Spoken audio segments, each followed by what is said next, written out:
Hello everyone, welcome back to my channel. আগের ভিডিওতে বলেছিলাম শান্তিনিকেতনে আসার কথা। চারিদিকের পরিবেশটা একেবারেই শান্ত আর খুব কাছ থেকে প্রকৃতির ছোঁয়া পাওয়া যাচ্ছে। চলো এবার ফ্রেশ হয়ে রেডি হয়ে লাঞ্চ করা যাক, এরপরে যে ঘুরতে যেতে হবে।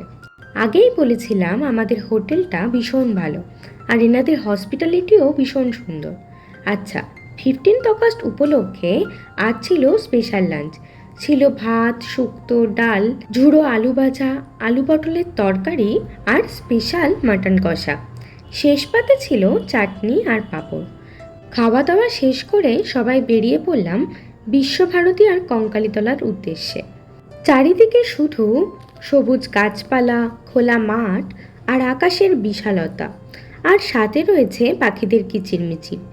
এখানে আসলেই বোঝা যায় প্রকৃতির কোলে শান্তি লুকিয়ে আছে। প্রকৃতির এই সৌন্দর্যকে উপভোগ করতে করতে মেঘ আর রোদ্দুরকে আমরা একসাথে নিয়ে যাচ্ছিলাম। ব্যাস, শুরু হয়ে গেল ঝমঝম করে বৃষ্টি। আমরা সবাই টোটোর মধ্যে বসে অপেক্ষা করছি বৃষ্টি থামার। বৃষ্টি থামলো প্রায় 20 মিনিট পর। এখানে যাতায়াতের একটাই সমস্যা, রাস্তাঘাটগুলো এতটাই বেহাল অবস্থা যে টোটোতে আধ ঘন্টা বসে থাকলে কোমর আর কোমর থাকবে না। এখন আমরা দাঁড়িয়ে আছি শান্তিনিকেতনের প্রাণকেন্দ্র বিশ্বভারতী বিশ্ববিদ্যালয়ের সামনে। একটা ছোট্ট ইনফরমেশান দিয়ে রাখি, এই কোভিডের পর থেকে বিশ্বভারতীর ভেতর আর ঢুকতে দেওয়া হয় না। বিশ্বভারতীর বাইরে দাঁড়ালেই চোখে পড়ে দেয়ালচিত্র, ভাস্কর্য আর শিল্পের ছোঁয়া। দূর থেকে এই প্রাঙ্গণের শান্ত পরিবেশ অনুভব করা যায়। লাল মাটির পথ, চারপাশে সবুজ গাছপালা আর ভেজা মাটির গন্ধ, সব মিলিয়ে এখানে এক অন্যরকম আবহ তৈরি হয়েছে।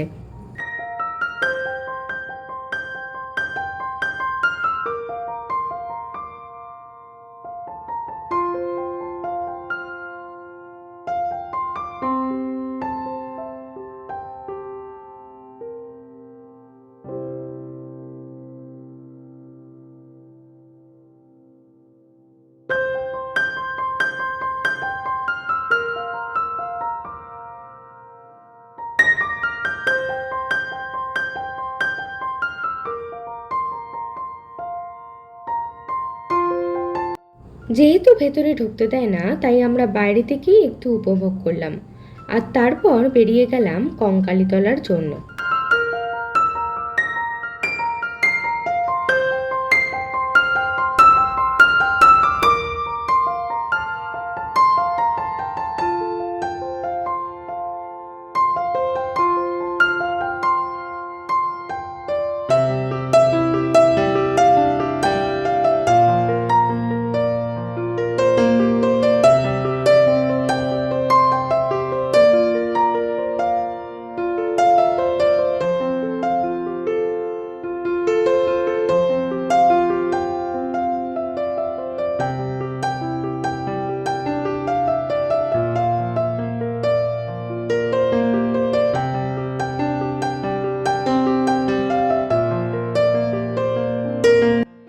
টোটো করে প্রায় 20 মিনিটে পৌঁছে গেলাম কঙ্কালীতলা।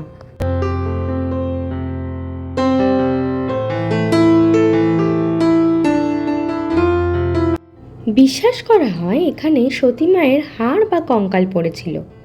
মন্দিরের চারিপাশে একেবারেই শান্ত। মায়ের কাছে পুজো দিয়ে আবার সবাই মেতে উঠেছে একটু ছবি তোলায়।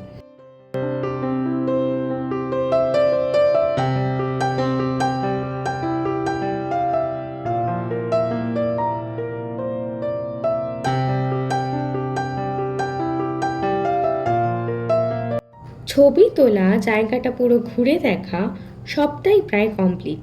এবার একটু চা খেয়ে নেওয়ার পালা। চা খেতে গিয়ে আমাদের সেখানেও ছবি তোলা শেষ নেই। আচ্ছা, চা তো খেলাম, একটু কোল্ড ড্রিঙ্ক না হলে চলে, তাই নিয়ে নিলাম একটা কোল্ড ড্রিঙ্ক। এখানে কিন্তু অনেক কটা চারপেয়েও ঘুরে বেড়াচ্ছিল। এরা এখানকার স্থায়ী বাসিন্দা। এরা ভীষণ ভালো, অযথা কেউ এদের মারবেন না। চা খেতে গিয়ে সেখানেও এক প্রকার আড্ডা জমে উঠল। তারপর আমরা চলে গেলাম একটু পাশেই একটা শিব মন্দির দেখব বলে।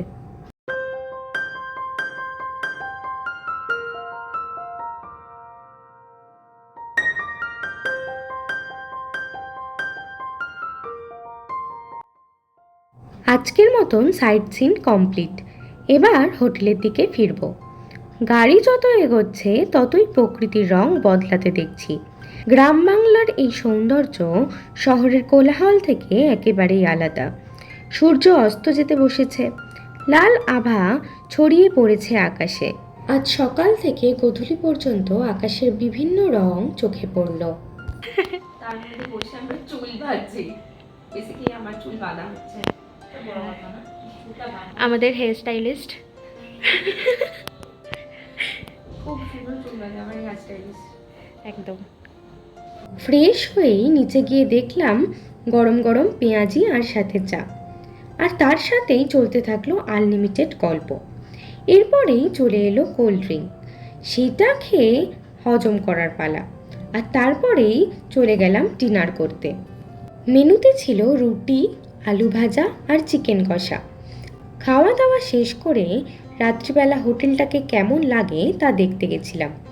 একটু ভালো করে বাইরে কান পাতলে শিয়াল মামার ডাকও কিন্তু শোনা যায়। চলো আজকের মতন টাটা, ওয়েট করতে হবে আরও একটা ভিডিওর জন্য। বাই।